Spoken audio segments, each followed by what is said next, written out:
उत्तर प्रदेश के रामपुर में एक सड़क दुर्घटना ने सोशल मीडिया पर हंगामा खड़ा कर दिया।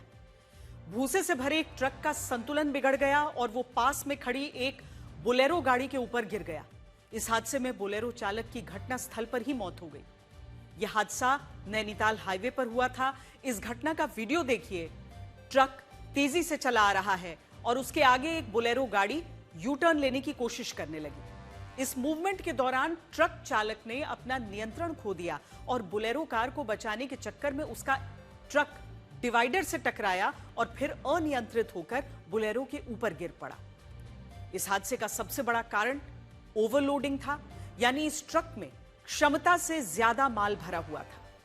अक्सर देखा गया है कि ट्रकों के ब्रेक फेल होने, टायर फट जाने या संतुलन बिगड़ने के मामलों में असली वजह ओवरलोडिंग होती है, लेकिन इसके बावजूद ओवरलोडिंग को लेकर हमारे देश में सख्ती नहीं दिखती है।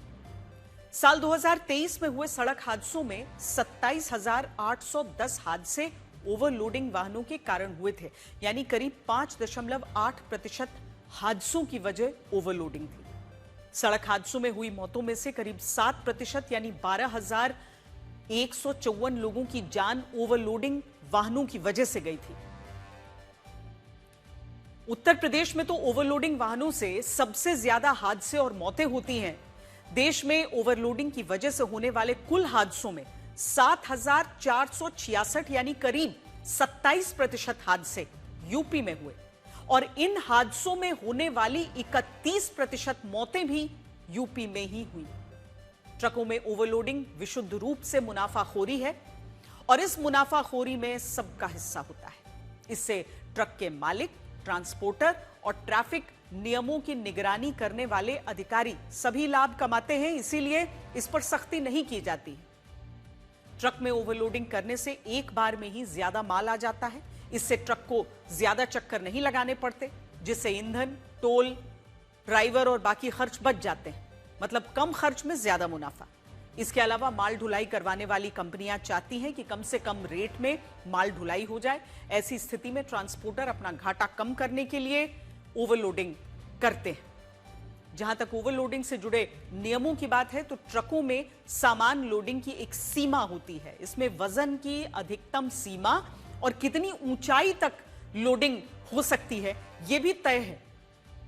मोटर व्हीकल एक्ट के अनुसार सिंगल एक्सल यानी 4 टायर वाले ट्रकों पर वजन लादने की सीमा 11,500 किलोग्राम होती है। 2 एक्सल वाले यानी 8 टायर वाले ट्रकों पर वजन लादने की सीमा 21,000 किलोग्राम। 3 एक्सल वाले यानी 10 टायर वाले ट्रकों पर वजन लादने की सीमा 27,000 किलोग्राम होती है। अगर ट्रक में लोडिंग की ऊंचाई से जुड़े नियम देखें तो किसी ट्रक में सामान लोडिंग के बाद उसकी ऊंचाई जमीन से 13 फीट से ज्यादा ऊंची नहीं हो सकती, फिर चाहे वो ट्रक बॉक्स वाला हो या ओपन रूफ वाला हो। यानी नियम कहते हैं कि ट्रक में चाहे जो भी सामान भरा हो, उसकी ऊंचाई 13 फीट से ज्यादा नहीं होगी और वजन भी ट्रक के वजन उठाने की क्षमता से ज्यादा नहीं होगा। उदाहरण के तौर पर यह नहीं हो सकता कि अगर किसी 10 टायर वाले ट्रक की क्षमता 27,000 किलोग्राम वजन उठाने की है और उसमें रुई ले जानी हो, तो उसमें इतनी रुई भर दी जाए कि लोडिंग के बाद उसकी ऊंचाई कई फीट ऊपर तक पहुंच जाए। देश में ट्रैफिक से जुड़े नियम हर तरह के हैं, लेकिन उनका पालन कोई नहीं करना चाहता। रामपुर हादसे को लेकर ट्रक ओवरलोडिंग पर सवाल तो उठ रहे हैं, लेकिन आज हमें इस हादसे से जुड़े वीडियो के जरिए आम लोगों के ट्रैफिक सेंस को भी परखना चाहिए। आप हमारी ये रिपोर्ट देखिए।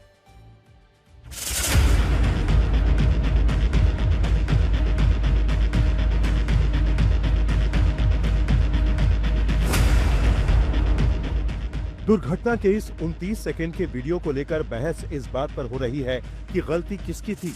क्या गलती उस ड्राइवर की थी जो अपना ट्रक ओवरलोड करके चल रहा था, या फिर गलती उस कार चालक की थी जिसे यू टर्न लेना था और उसने अपने साइड मिरर में पीछे से आता हुआ ट्रक नहीं देखा। इस बहस को विराम देने के लिए हम आपको इस पूरे वीडियो में लोगों के ड्राइविंग सेंस और वाहन चलाने की नियमों को लेकर गंभीरता दिखाना चाहते हैं। रामपुर की सड़क पर चलने वाले लोगों का रोड सेंस देखिए। बाइक सवार बिना हेलमेट के जा रहे हैं, उल्टी दिशा से रोड क्रॉस कर रहे हैं। ई रिक्शा चालक सड़क क्रॉस करने की इतनी जल्दी में है कि वो ट्रैफिक पर ध्यान ही नहीं दे रहा। मतलब कोई भी वाहन कहीं से भी घुसा चला आ रहा है, जबकि ट्रक और गाड़ियां उन्हीं की तरफ आ रही हैं। इसी वीडियो में एक और बाइक सवार देखिए, ये बिना हेलमेट के रोड क्रॉस कर रहा है, जबकि आप देख रहे होंगे कि ट्रक और बोलेरो कार उसके बिल्कुल पास में आ गए हैं। इस बाइक चालक को भी देखिए, ये भी बिना हेलमेट के उल्टी दिशा से सड़क पार कर रहा है, जबकि वो देख रहा होगा कि उसी रोड पर ट्रक बहुत तेजी से उसकी तरफ आ रहा है। इस वीडियो में बोलेरो के पीछे वाले बाइक चालक को देखिए, वो भी बिना हेलमेट के है। अगर ट्रक की सीधी टक्कर होती तो ये भी उसकी चपेट में आ जाता। जब बोलेरो और ट्रक की टक्कर हुई तो उसी दौरान ठीक सामने से एक ई रिक्शा चालक भी गुजर रहा था। सोचिए, अगर ट्रक और बोलेरो की टक्कर नहीं हुई होती तो पक्की बात थी कि ई रिक्शा से उसकी टक्कर जरूर होती। इस हादसे के बाद जब ट्रक पलट गया तो उसके सामने से एक और ई रिक्शा चालक उल्टी दिशा से गुजर गया। मतलब उसे इस बात का डर नहीं था कि टक्कर उससे भी हो सकती थी। ये सब हम आपको इसलिए दिखा रहे हैं क्योंकि हमारे देश में लोगों के अंदर रोड सेंस की कमी है। वाहन चलाने का लाइसेंस बहुत आसानी से और सुविधा शुल्क लेने वाले कुछ बिचौलियों की मदद से आसानी से बन जाता है।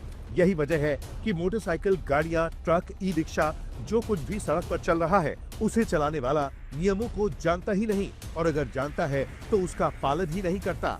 ऐसी स्थिति में अगर हादसे नहीं होंगे तो और क्या होगा?